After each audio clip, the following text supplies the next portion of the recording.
Mari kita berdoa. Bapa di sorga, kami mengucap syukur dan terima kasih Engkau Tuhan yang baik. Apapun yang terjadi di dunia ini, kami tahu Tuhan Kau maha baik. Kau tidak pernah berubah dulu, sekarang, dan selama-lamanya. Bahkan Kau memberikan kami Yesus Kristus yang mati dan bangkit buat kami. Tiada bukti yang lebih nyata ya Tuhan daripada nyawa-Mu yang sudah Kau serahkan bagi kami. Sebab itu tanpa alasan bagi kami untuk tidak setia, tanpa alasan bagi kami untuk tidak mengikut-Mu dan melayani pekerjaan-Mu walaupun ada cobaan, tantangan, ujian, dan masalah. Itu sebabnya kami bertahan ya Tuhan.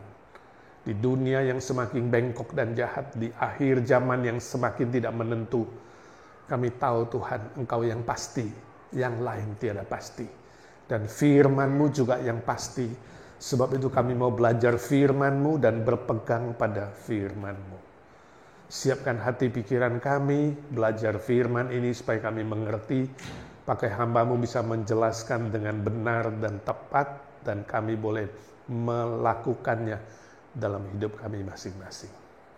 Berdoa bersyukur dalam nama Tuhan Yesus Kristus, satu-satunya juru selamat dan penebus kami yang hidup selama-lamanya. Amin. Nah saudara, hari ini kita akan belajar sebuah tema, percaya yang bagaimana. Ya, kita sering mendengar kata percaya saja, yang penting percaya ya. Bahkan ada lagunya, percaya saja ya. Tapi percaya yang bagaimana, ini yang perlu kita pelajari dari firman Tuhan, sehingga kita memiliki iman percaya yang benar dan sejati. Itu goalnya pelajaran pada malam hari ini. Tapi sebelumnya, ada 3 pertanyaan yang kita mau diskusi bersama. Yang pertama, permisi tanya, di zaman akhir yang makin bengkok dan jahat ini, siapakah yang masih bisa kita percayai? Menurut saudara, siapa yang masih bisa kita percayai di akhir zaman seperti ini? Apakah suami saudara? Yes, no. Gak ada goyang kepala atau yes. Istri saudara, itu yang paling bisa dipercayai? Yes, istri pada yes.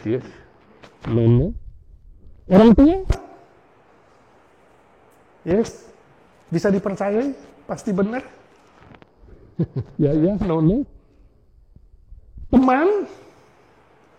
No, banyak yang geleng kepala. Dokter? No, banyak yang ngawur. Menurut Depkes, Menteri Departemen Kesehatan itu, Menteri Kesehatan berapa tahun lalu bilang, dokter lulusan Indonesia itu hampir 50% lulus dengan tidak benar. Waduh, ngeri ya Indonesia ya. Saya tahu Amerika berapa persen. Ya. Mungkin lulus dengan nyontek, bukan lulus ya, lolos, nyogok atau apa saja. Siapa yang kita percaya? Pemerintah? Siapa pemerintah yang mana? Saudara langsung mencibir kan? Pemerintah dari mana? Kemarin ngobrol dengan satu orang Filipina, dia bilang, wah pemerintah Filipina itu koruptor, korupsi kotor. Ya, bagaimana Indonesia? Ya, hampir sama, saya bilang. Kamu siapa? Kamu orang apa? Kamu orang Filipina. Ya, istrimu orang Indonesia. Wah, paslah digabung jadi satu.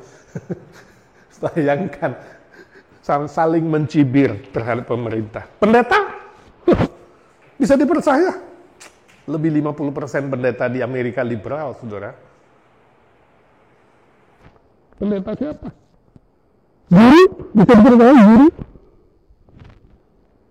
Selebriti, sehingga saudara mengikuti selebriti tertentu, ada yang ikutin nggak? Apa namanya kalau ngikutin kegiatan selebriti itu? Pakai apa? Twitter? Pakai apa sekarang? Internet? Paman Google?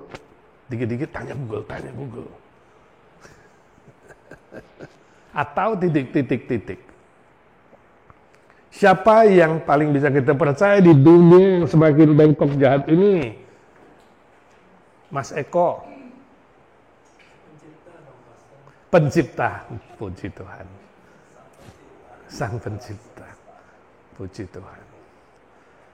Jadi anak nggak bisa dipercaya Pak ya. Ini belum ada anak, ada orang tua, anaknya nggak. Cisendi percaya siapa? Handphone? Sulit saudara ya. Di tengah-tengah dunia semakin tak menentu ini kita sulit mau percaya apa. Suami istri pun bisa saling curiga, ya, bisa salah, bisa tidak benar. Hah? Firman Tuhan, puji Tuhan. Ini jawabannya bagus-bagus semua, puji Tuhan. Saya harap prakteknya juga bagus-bagus. Kedua, menurut saudara, apakah orang Kristen bisa lebih dipercayai dibandingkan orang non-Kristen?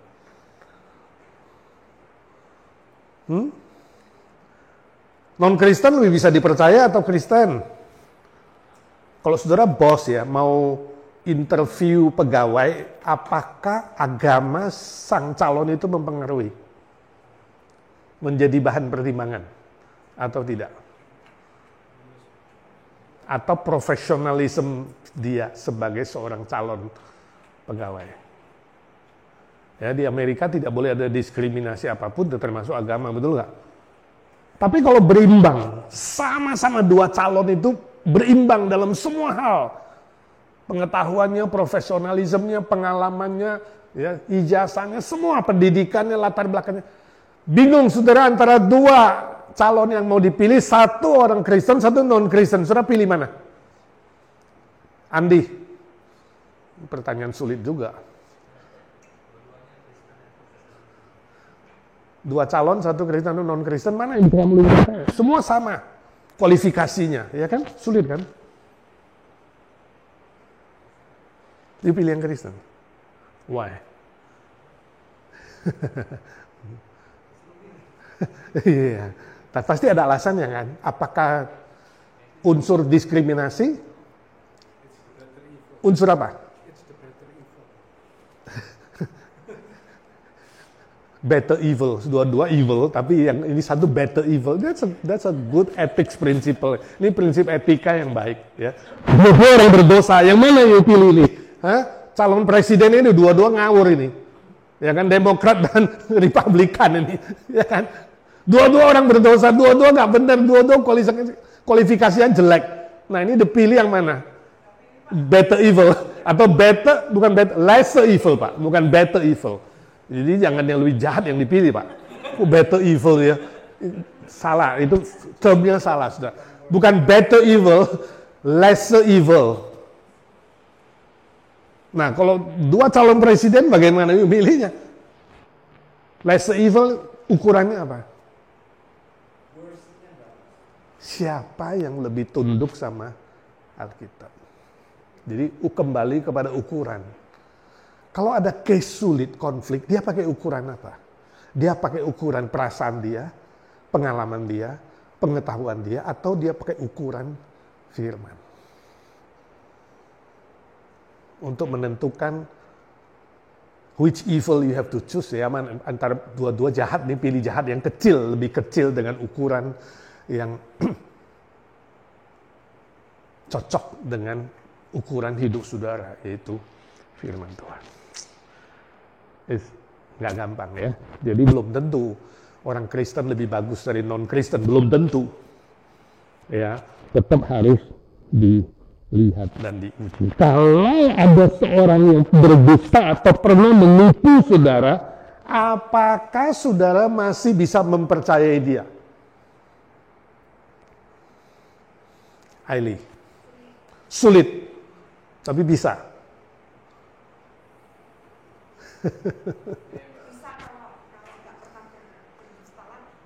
How do you know? Kamu nggak tahu future. Ya? Bagaimana kamu tahu? Aku bisa percayai dia lagi walaupun dia bohong, asal dia tidak berdusta lagi. Bagaimana kamu tahu? Masa depan kan nggak bisa ditebak. Ya. Dua kali, Johnny 2 kali. Kasih dia kesempatan 2 kali.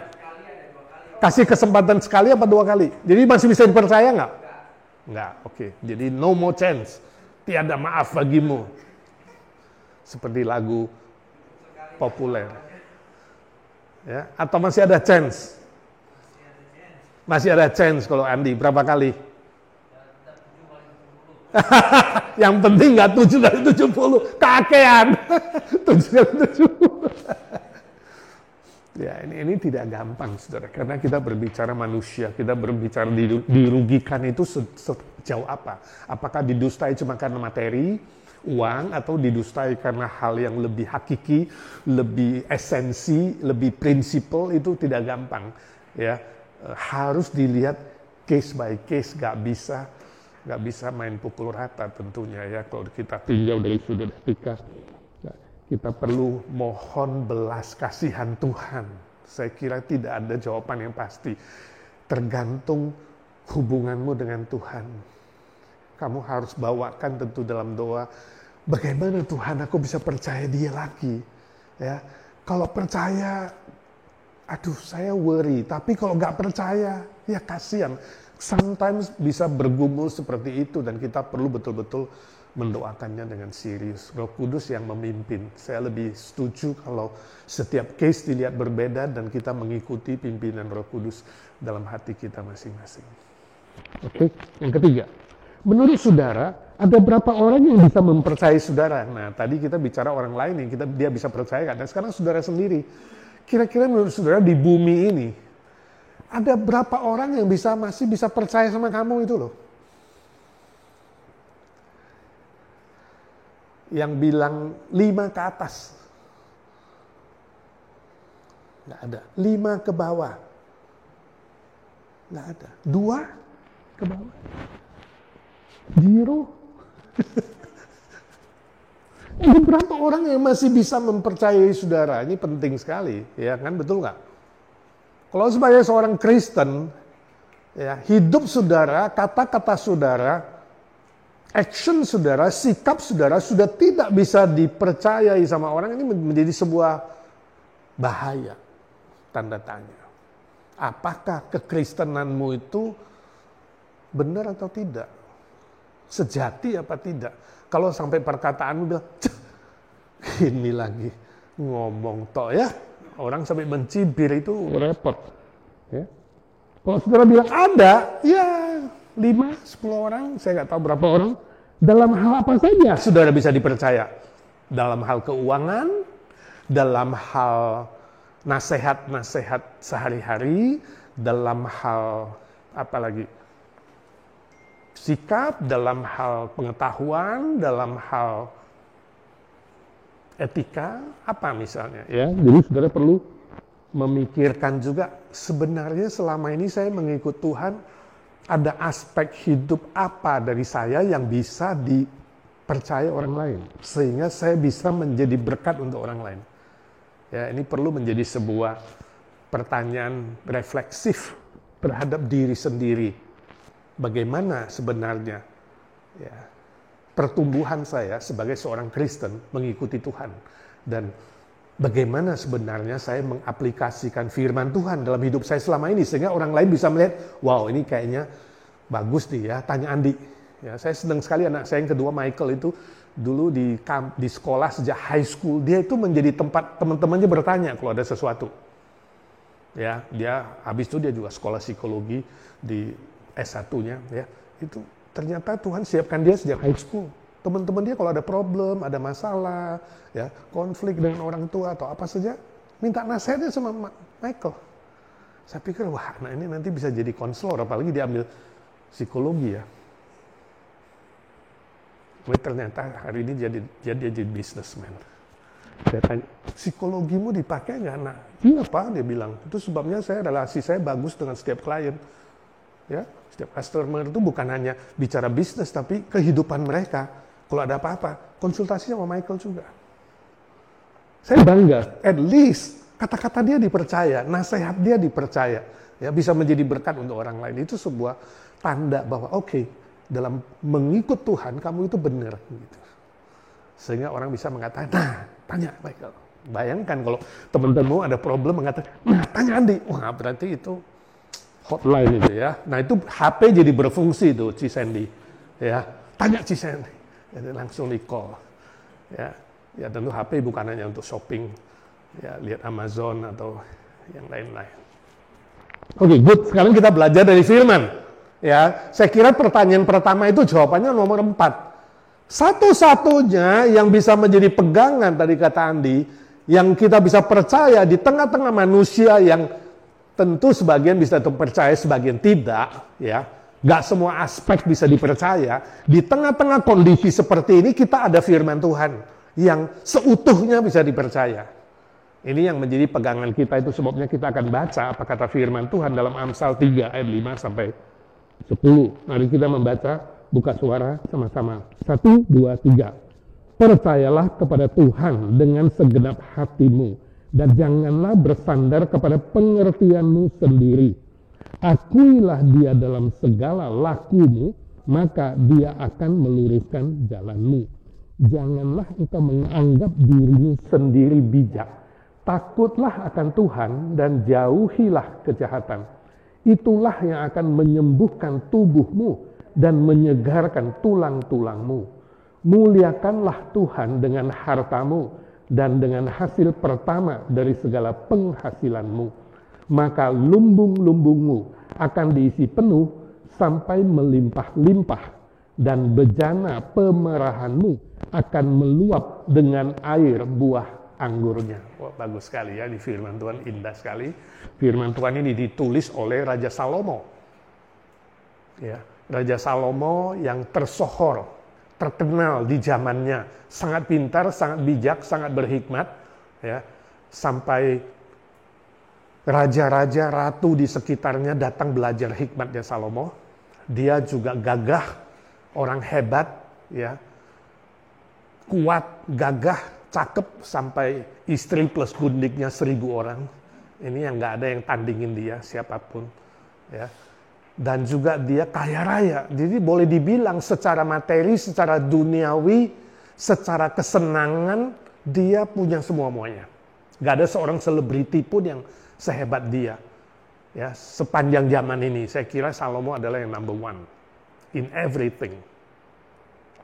Nah, terlepas dari dia punya kelemahan, tentu dia punya banyak kelemahan. Ketika dia disenangi dan menyenangi hal-hal duniawi, dia sempat melupakan Tuhan. Ya, dia sempat jauh dari Tuhan. Ya memang zaman itu boleh saja raja itu poligami, karena hadiah terbagus bagi raja itu bukan benda, tapi gadis-gadis yang cakep-cakep dan perawan-perawan itu menjadi istri dia. Ya. Tapi kesenangan kedagingan itu membuat dia sempat melupakan Tuhan. Dan dia merasakan hidupnya kosong dan sia-sia. Itu melahirkan kitab Pengkhotbah. Sampai pasal 12 dia mengingat penciptanya. Itu sebabnya tadi si Eko mengatakan pencipta adalah yang paling bisa disandari. Itu juga yang ditemukan oleh Raja Salomo. Nah, terlepas dari semua kesalahan dia, sampai akhirnya dia bertobat kembali lagi kepada Tuhan, Tuhan masih kasih dia kesempatan. Nah, ini second chance, Joni. Tuhan masih kasih kepada orang yang sedemikian, ya, yang punya kelemahan dosa yang cukup banyak. Tuhan masih memilih dia dari manusia tidak sempurna ini, Raja Salomo, untuk menuliskan firman Tuhan. Ini luar biasa. Ya, bayangkan kalau hari ini sampai kita yang berdosa melawan Tuhan, Tuhan masih mau pakai melayani Tuhan. Wah, itu luar biasa, itu anugerah. Kita harus benar-benar menghargai seperti itu, dan Salomo menerima itu. Dan dia menuliskan beberapa kitab perjanjian lama, ya, termasuk Kidung Agung, Pengkhotbah, ya, Mazmur, dan kemudian Amsal yang sangat terkenal, ya, yang hari ini menjadi pegangan bagi banyak orang di seluruh dunia. Lepas dari kelemahan dia, Tuhan pakai dia, kita mengucap syukur. Dan dari yang barusan kita baca ini, Salomo dipakai Tuhan untuk mengajar kita apa artinya percaya kepada Tuhan. Setelah dia percaya kepada Tuhan, ya.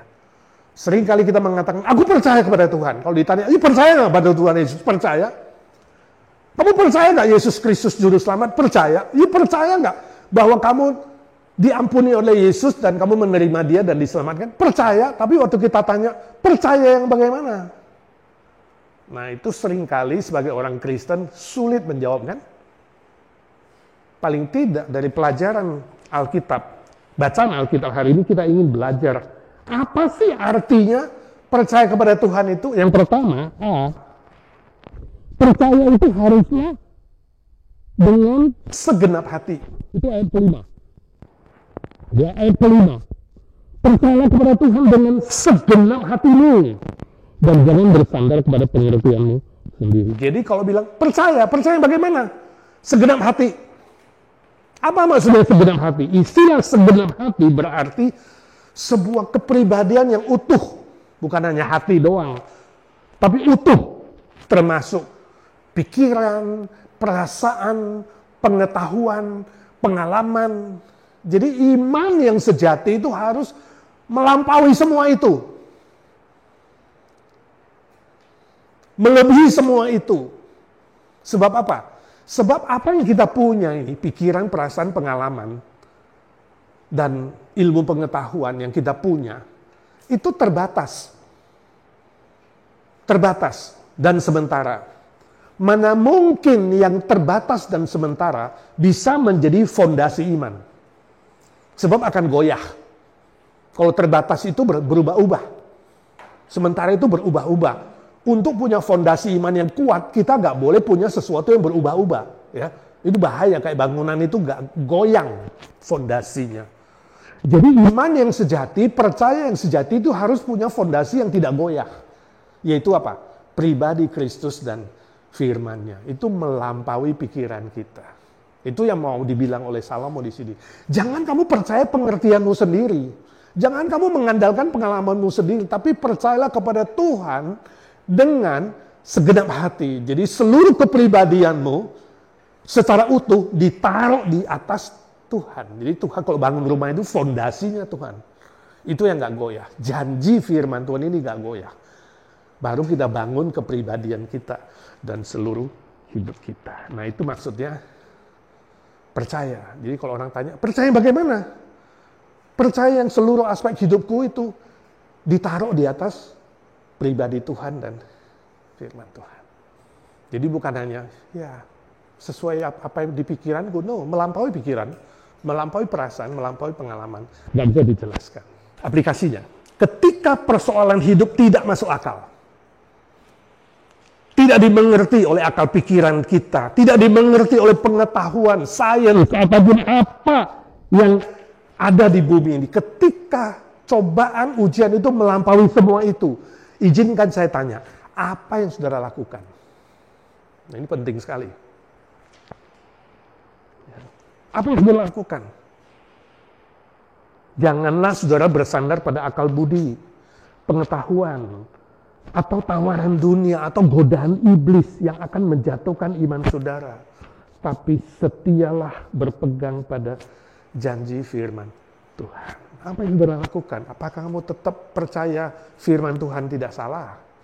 Apakah kamu tetap percaya bahwa walaupun aku gak mengerti melampaui rasioku, Tuhan gak pernah berbuat yang tidak baik? Ya, terakhir besok Melki kita nyanyi bareng. Apapun yang terjadi, setelah dia bisa bangun dan nyanyi, saya bilang, ingat lagu favoritmu gak? Ya kan? Di dalam hidupku selalu ku berkata, Tuhan Yesus baik, walaupun dia harus dioperasi. Walaupun dokter mengatakan ini operasinya bahaya, bisa tiba-tiba mati, sampai Miske ketakutan dan panik. Dia bangun, ya, nggak mengerti kenapa tiba-tiba ya muntah darah lalu bawa ke rumah sakit. Lili, kasus yang kita tidak mengerti, masih baik-baik, cuma makan malam juga baik-baik, cuma chicken salad. Habis mandi, pengen muntah, minum air hangat, muntah, lalu gitu aja masuk rumah sakit. You don't know. Banyak hal yang di luar akal budi kita, di luar pengetahuan kita. Banyak yang lebih parah dari dia harusnya, kondisi kesehatannya. Kenapa tidak? Kita sering tanya, why me Lord? Why me Lord? Mungkin perlu bertanya, why not me Lord? Why them? Why them? Why si A, si B, si C? Kadang-kadang mama papa bisa begitu, mengerti gak? Kalau anaknya sakit, Tuhan, kenapa gak aku aja yang sakit? Kasihan anaknya. Saya kira kalau saudara punya cucu bisa punya perasaan seperti itu, betul nggak? Waktu cucunya sakit, aduh Tuhan, kalau boleh aku gantikan dia. Nah itu why not me sebenarnya kan? Saudara, saya sangat bersyukur ya bahwa sejak hari pertama kejadian terjadi pada Lily, Barry tangguh ya sebagai adik ipar. Dia tidak pernah mengeluh sekalipun. Dia nggak bertanya, why Tuhan? Dia nggak bertanya kepada saya juga, kok kenapa harus terjadi ini kok? Enggak. Ya. Banyak hal di bumi kita tidak mengerti, saudaraku. Saya tidak tahu apa yang saudara alami.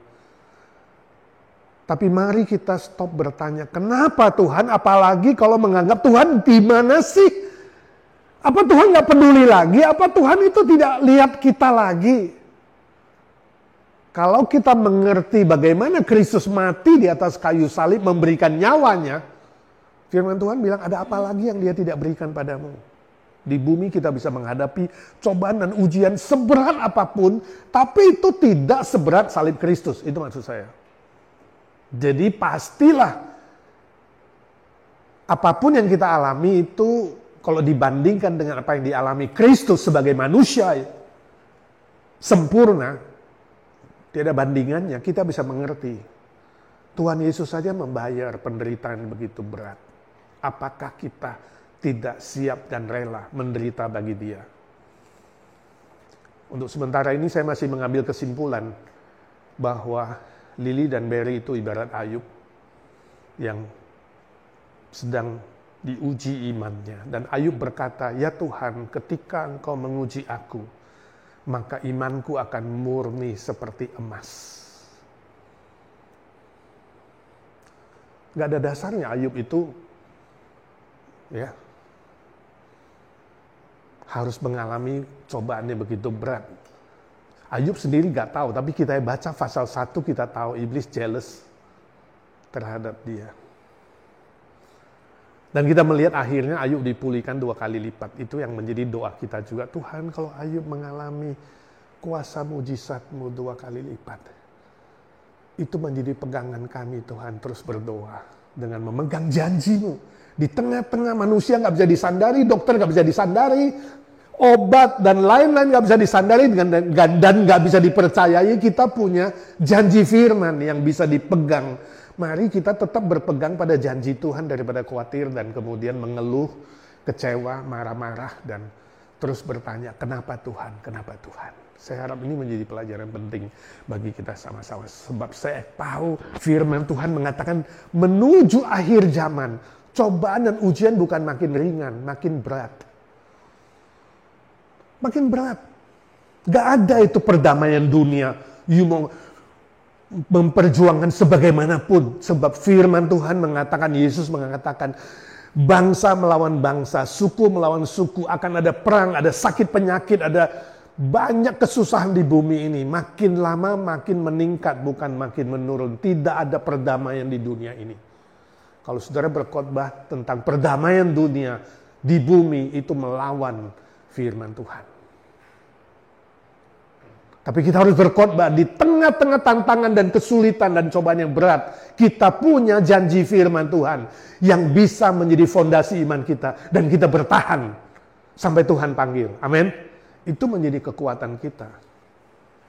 Bukan memperjuangkan perdamaian dunia, tapi memperjuangkan pemberitaan Injil dan memenangkan orang kepada Kristus. Fondasi iman yang paling kuat. Itu tujuan dan cita-cita hidup kita di bumi. Yang kedua, percaya yang bagaimana? Apa artinya percaya? Percaya itu haruslah sepadan antara perkataan dan perbuatan. Ayat 6. Ayat 6. Ya. Akui dia dalam segala lakumu. Pengakuan di bibir mulut. Ya. Aku percaya Tuhan, aku yakin Tuhan itu harus sejajar dengan tingkah laku. Ya, lakumu, perbuatan sehari-hari. Sikap kita ya harus sejajar, sepadan dan diwujudkan dalam perbuatan sehari-hari secara nyata. Itu kalau kita baca Kolose 3, 16 dan 17 itu dikatakan. Apapun ya yang kamu lakukan dan kamu katakan, ingat itu fondasinya Kristus. Bersyukur kepada Kristus yang memberi contoh kepada kita sekalian. Nah, aplikasinya apa? Seringkali kan saudara, izinkan saya, setelah saudara berdoa, waktu berdoa rasanya begitu beriman, betul nggak? Bisa terjadi kan? Waktu amin, saudara masih mempraktekkan doa saudara nggak? Atau nyanyi, Tuhan kau maha besar, aku akan setia mengikut-Mu Tuhan. Kita nyanyi bagus sekali kata-katanya. Tapi apakah perbuatannya sama dengan pujian itu? Itu maksud saya. Makanya seringkali saya bilang di atas mimbar, kita sudah perlu mempraktekkan apa yang kita nyanyikan. Haleluya, puji Tuhan, ya kan? Mulutku memuji-Mu, hatiku percaya, ujilah aku. Begitu keluar dari gereja berantem, saudara. Ngomongnya udah lain, ya kan? Jadi gak sejajar perkataan, pengakuan, dan perbuatan, tingkah laku. Nah, iman percaya yang sejati, percaya itu apa? Berarti apa yang kita akui, ya, apa yang kita nyanyikan, apa yang kita omongin, pujian, doa, membaca firman, itu sejajar, sepadan dengan tingkah laku kita. Nah, itu iman yang sejati. Ya. Sebab itu mintalah kesadaran dari Tuhan. Tuhan, beri aku kesadaran. Waktu saya ngomong, saya beriman, itu prakteknya sama enggak? Bukan saja beri saya kesadaran ya Tuhan, kita berdoa, ya Roh Kudus ingatkan saya. Tadi loh, kamu di gereja berurusan muji-muji Tuhan loh. Masa sekarang di restoran maki-maki waiter misalnya. Ya? Kita harus sejajar, sepadan apa yang kita akui dan percaya. Tuhan kaulah rajaku, ya kan? Tapi begitu ngomong sama anak, sama pegawai, saudara menganggap diri raja. Atau kan bos Kristen ngomongnya begini, kalau bukan aku yang kasih kamu makan, ngatek lu ya. Ada kadang-kadang bos itu galaknya dan pelitnya, dia kira dia menghidupi pegawai itu. Siapa yang memelihara kamu?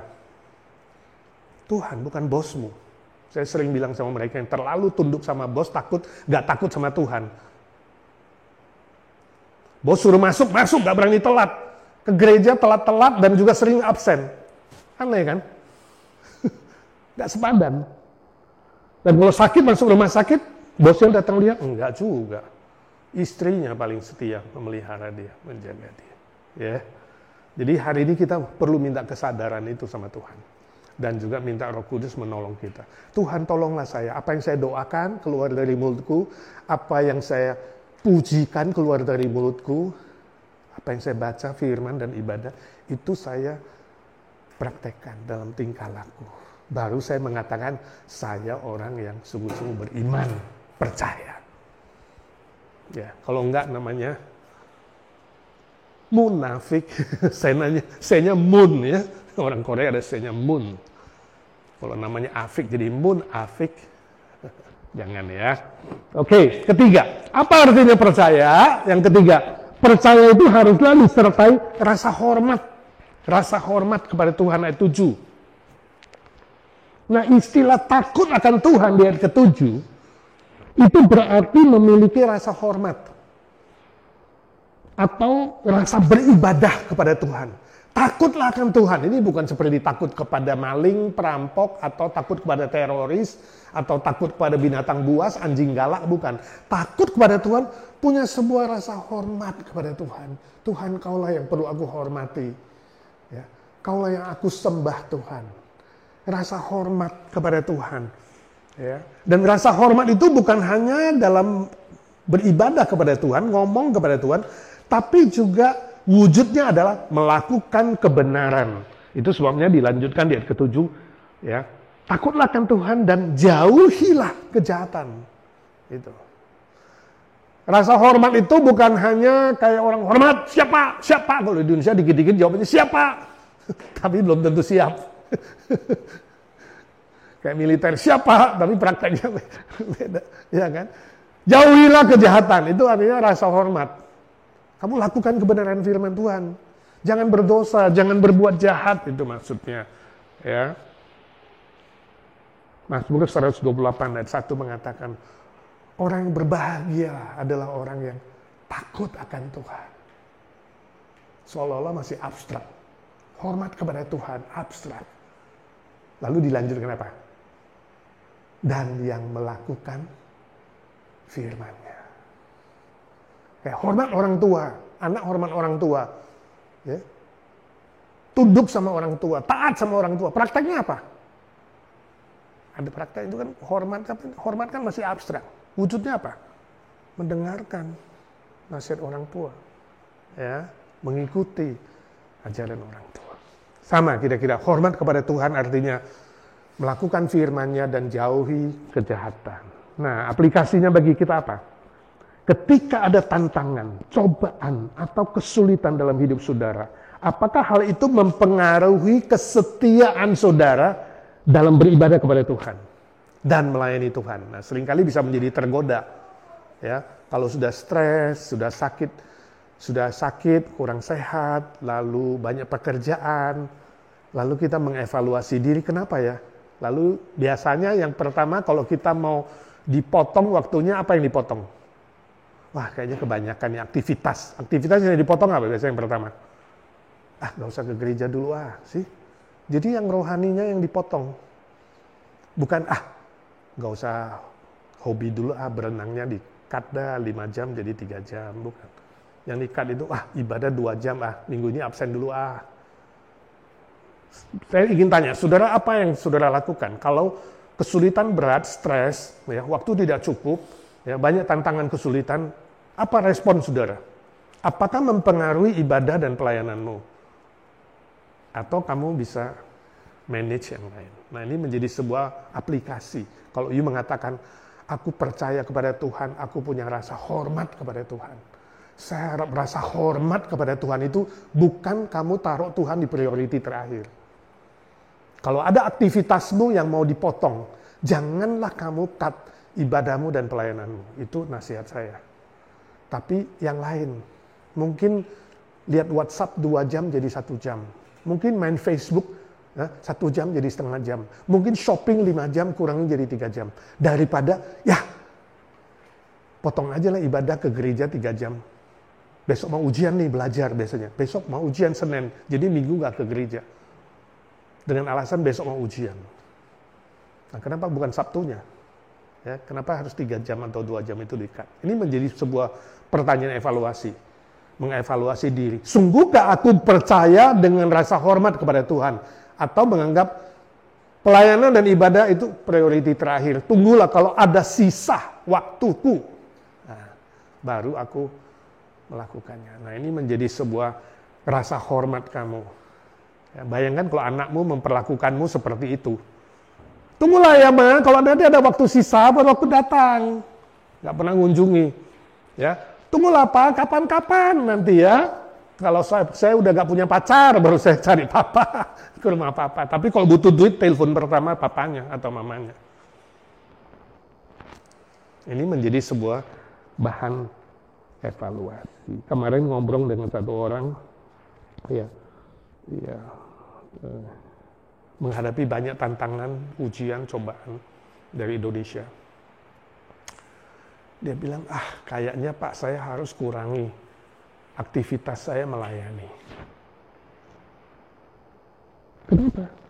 Sebab saya makin rajin, makin setia melayani, saya rasanya mungkin diserang sama si jahat. Jadi kalau mau tidak dicobai oleh iblis, maka gak usah serius banget jadi orang Kristen dan melayani. Bagaimana respon saudara? Betul gak prinsip hidup seperti itu? Ngapain gua rajin-rajin setia ikut Tuhan, jadi iblisnya nyerang aku. Tapi kalau aku gak rajin-rajin, gak serius, kan iblis gak usah ganggu aku. Logik gak saudara?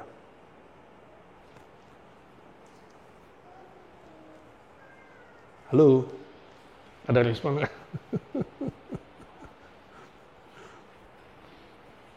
Kalau saudara temannya kira-kira jawab apa ya?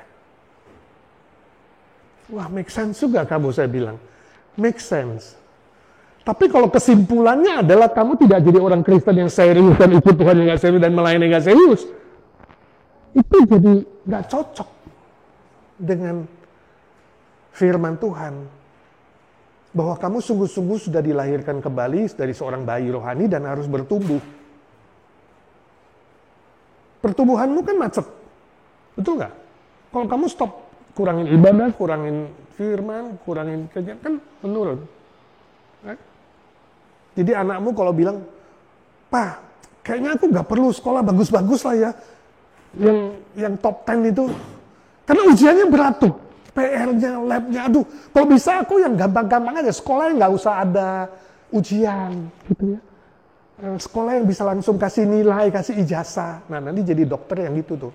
Lulusannya gampangan, saudara. Kalau jadi dokter. Nah, kadang-kadang kita berpikiran kan maunya enak.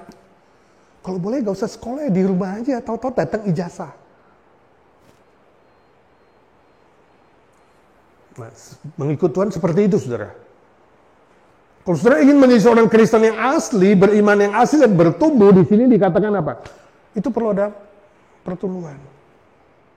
Apapun yang terjadi, ujian itu dihadapi.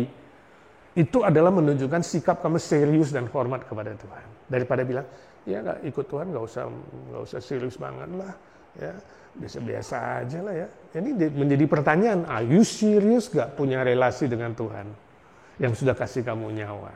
Ini menjadi sebuah pertanyaan. Izinkan saya tanya, ketika ada persoalan berat, kepada siapa kamu pergi? Masihkah kepada Tuhan atau kamu ada berhala lain nih? Ya, seorang teman bilang, "Pak, bagaimana kalau saya itu punya persoalan? Ya karena pendetanya ini konselingnya nggak benar. Boleh nggak saya itu cari terapi yang pakai hipnotis?" Saya bilang, hipnotis itu mengajar kamu mengosongkan pikiran. Transcendental meditation itu juga mengajar kamu mengosongkan pikiran. Lalu dia masukkan perintah-perintah dia kepadamu. Ya. Dibuat setengah tidur, kosongin, gak usah mikir apa-apa. Kemudian dia suruh kamu melakukan A, melakukan B. Itu bahaya. Orang Kristen tidak diajar oleh firman Tuhan mengosongkan pikiran. Enggak. Kita meditasi bukan mengosongkan pikiran. Meditasi pagi, renungan pagi itu mengisi pikiran. Sebab Alkitab mengatakan apa? Berubahlah oleh pembaharuan budimu, pembaharuan pikiranmu. Berubahnya bagaimana? Dengan firman. Waktu kamu isi dengan firman, prinsip firman mengubah pikiranmu, dan pikiranmu dipimpin sama Roh Kudus untuk bisa menghadapi persoalan-persoalan itu. Ada yang bilang, "Pak, nanti itu terapisnya bilang begini, nanti aku sediakan bantal yang banyak. Nanti kamu udah dikosongkan pikiran, kamu akan saya perintahkan untuk membelah-belah itu bantal. Keluarkan segala unek-unek ya." Ajarin emosi. Pelampiasan emosi dengan marah-marah sama bantal. Pukul-pukul ini mirip yang Jepang dulu. Kamu stres sama bosmu, kamu gak sanggup ya marah sama bosmu, bikin boneka bosmu di rumah. Pulang dari kerja, jotos-jotos. Taruh wajahnya di situ. Orang Kristen tidak melakukan seperti itu. Orang Kristen mengisi pikirannya dengan firman Tuhan. Sebab firman Tuhan itu adalah senjata yang menolongmu mengatasi semua persoalan, tantangan, dan kesulitan. Itu bedanya. Ya, jadi saya harap ini menjadi pegangan, saudara. Jangan larikan diri kepada Allah lain atau berhala lain. Dalam bentuk apapun bisa menjadi berhalamu. Tapi punya rasa hormat. Beribadah kepada Tuhan. Tuhan, apapun yang terjadi, aku tetap setia beribadah kepadamu. Sebab Engkau penciptaku, penyelamatku yang layak aku sembah dan aku puji. Bukan yang lain. Fokus. Itu sebabnya seluruh isi dari kitab Pengkhotbah 12 pasal tulisan Raja Salomo, kuncinya cuma di pasal terakhir. Ingatlah penciptamu pada masa mudamu, artinya sebelum nafasmu diambil. Ingatlah penciptamu, sebab Tuhan sang pencipta itu yang kasih kamu nafas. Jadi kalau tiap pagi masih bernafas, bersyukurlah, katakan, Tuhan, aku hormat kepadamu, sebab hari ini aku masih bernafas. Itu sudah cukup alasan bagimu untuk setia kepada Dia. Amin. Yang terakhir, percaya yang sejati menghasilkan berkat yang utuh. 8-10. Berkat yang utuh. Ya. Sempurna, artinya Tuhan berjanji memberkatimu secara jasmani, rohani, materi. Semua utuh. Kepribadianmu yang utuh tadi diberkati. Ya. Ayat 8 kesehatan jasmani itu ya. Dan kesehatan jasmani itu diikuti dengan kesehatan mental dan spiritual. Dan juga ayat 9 dan 10 itu kekayaan materi. Tuhan akan memberkati kamu sehingga lumbung-lumbungmu diisi penuh. Manusia khawatir soal lumbungnya kosong, nggak ada makanan. Ya. Bukan hanya penuh, melimpah-limpah. Bejana pemerahanmu akan meluap dengan buah anggur, nggak pernah kosong secara materi. Tapi ingat, itu dikaitkan dengan apa? Ketaatan kepada firman Tuhan, dengan memuliakan Tuhan, memberikan persembahan, ya kan? Perintah memberikan persembahan dan melakukan pelayanan. Sebab apa? Harta kekayaan bukan tujuan akhir dari hidup. Harta kekayaan materi yang dikasih Tuhan itu adalah alat untuk mencapai tujuan akhir, yaitu memuliakan Tuhan dan melayani pekerjaan Tuhan di muka bumi ini. Ya. Nah, izinkan saya tanya, apa cita-cita atau tujuan akhir dari hidup saudara di dunia sementara ini? Cita-citamu apa? Mengumpulkan materi? Hanya mengumpulkan atau memanage apa yang kamu kumpulkan? Ini loh penting sekali. Berhenti pada dirimu atau disalurkan untuk pekerjaan Tuhan, untuk kemuliaan Tuhan. Ini penting sekali. Ingatlah bahwa apapun yang saudara miliki di dunia ini adalah titipan dari Tuhan. Dan sifatnya sementara saja. Kamu nggak tahu kapan diambil. Kamu nggak tahu kapan di stop. Hanya bila saudara memakainya untuk pelayanan bagi kerajaan Allah, barulah hasilnya bernilai kekal. 1 Korintus 15:58. Di luar itu nggak ada nilainya. Sementara aja di bumi ini tok. That's it. Apapun yang dititipkan Tuhan. Ya. Tiap kali bertemu dengan orang yang sharing dengan saya soal kejadian-kejadian yang dihadapi, misalnya yang mendadak yang dia nggak pernah mikirkan, yang sakit lah, yang kena kecelakaan lah, yang punya pengeluaran dadakan yang nggak disangka-sangka lah, kesulitan finansial lah, ya. Sebenarnya dalam hati saya selalu pengen tanya, kamu memanage titipan Tuhan dengan baik nggak? Ini loh. Ya walaupun kadang-kadang soal uang itu sensitif, gak semua saya bertanya. Orang yang dekat saya bertanya. Saya kalau sudah dekat sekali saya berani bertanya. Ya, kamu bagaimana? You sungguh memanage titipan Tuhan gak? Salah satu contoh adalah soal uang ini. Kalau kamu kesulitan finansial, apakah kamu setia persepuluhan? Itu yang dijanjikan kan? Maleakhi 3. Aku akan mengusir semua lalang pelahap dan membuat ya pemerahanmu melimpah-limpah seperti ayat ini. Kalau kepada kakak saya tegur langsung.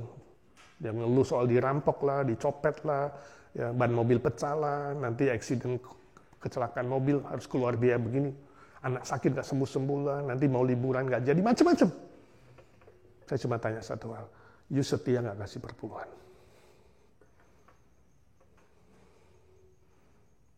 Doa sih doa, tapi saya rindu selain berdoa, mari kita setia. Saya selalu katakan prinsipnya kepada dia. Kamu tidak pernah akan memakai milik yang bukan jadi milikmu.